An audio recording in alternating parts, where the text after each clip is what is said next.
This week we're talking about time, the world's most precious and least renewable resource, and something we probably waste more than anything else. The thing about time is it just keeps passing no matter what we do.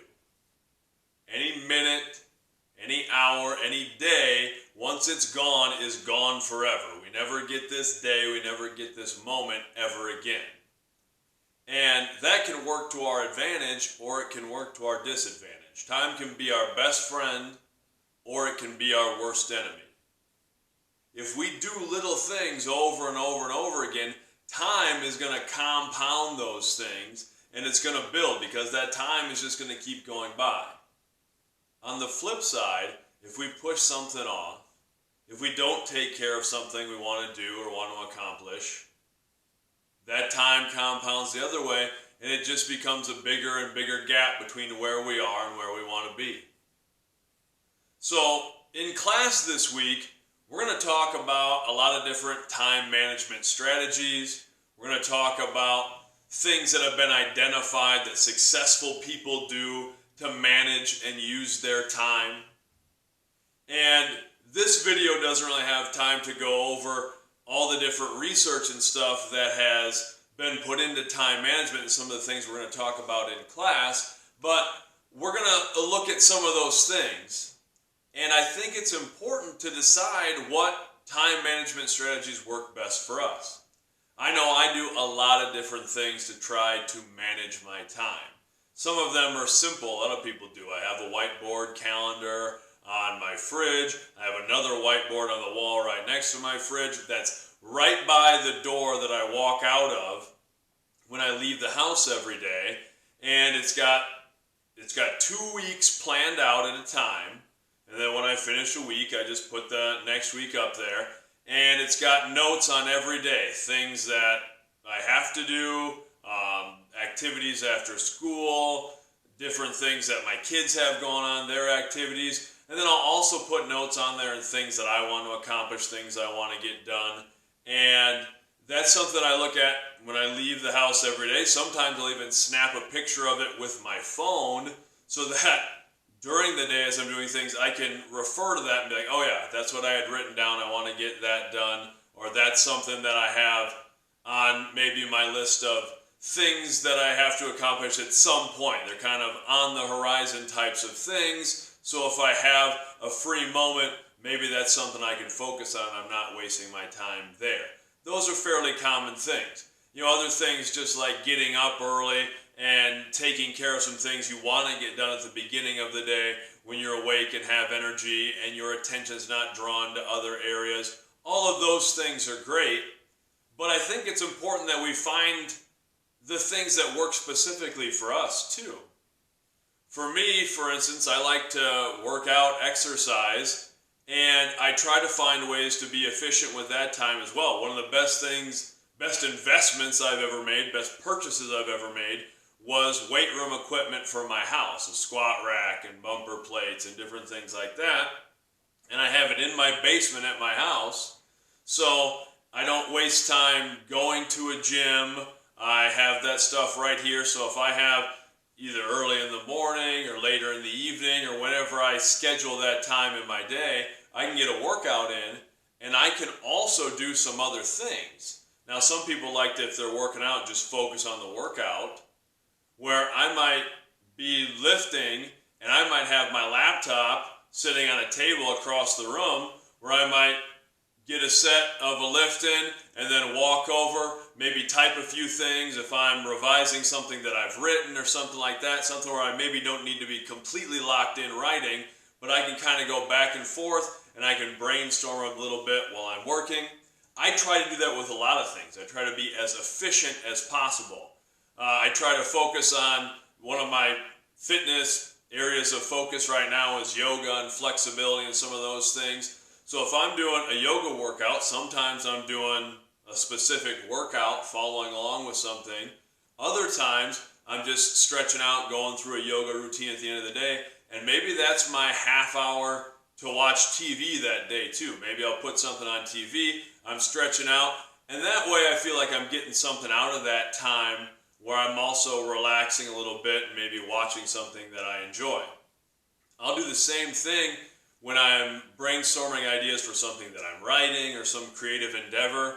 If I'm driving, I'm not using my cell phone, but I might be talking and I have a audio to text app on my phone, or sometimes I'll use just recorded audio.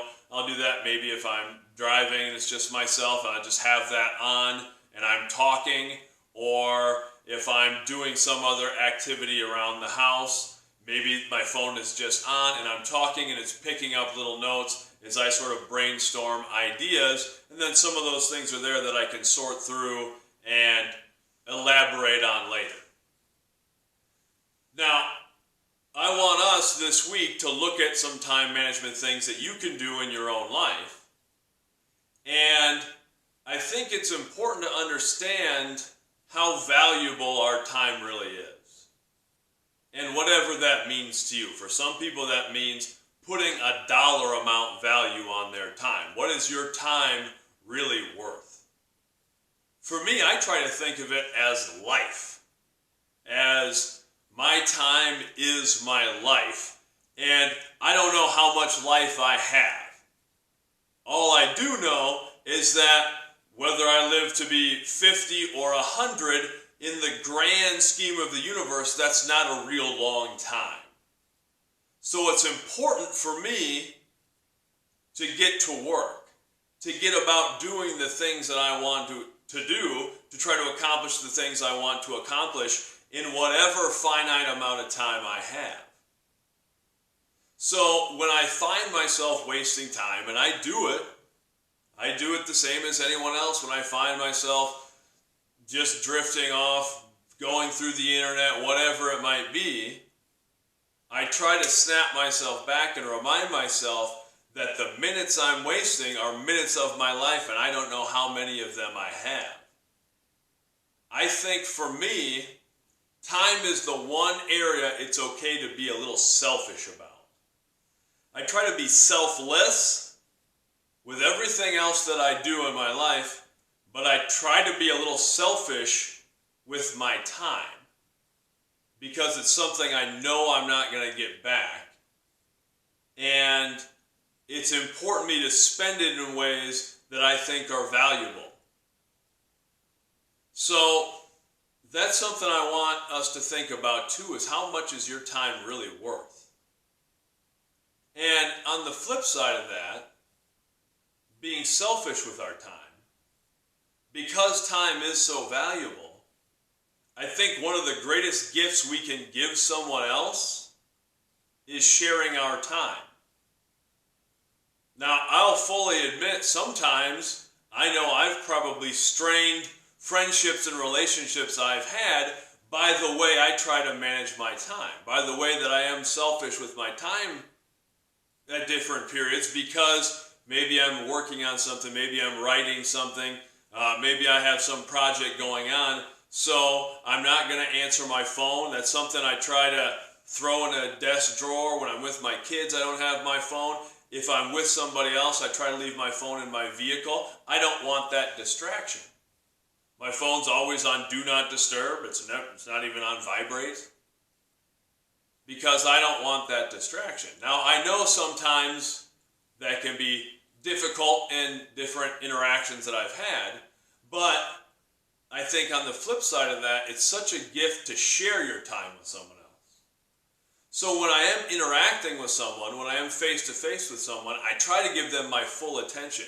I try to give them the time we have together. And I think that's a really important thing as well. So for our family time this week in class, I want a couple of things for my students. One, I want to know one time waster. I want to know one thing they do that wastes their time. The second thing is I want them to pick and try to commit to one time management strategy.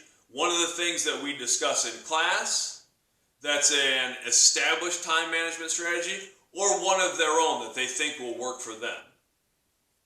And then I want them to either tell me or designate one thing that they can do to share their time with someone else. Either something they're already doing, or to pick something new for the week and tell me how they're going to share their time with someone else. Let's have another great week of school. Much love.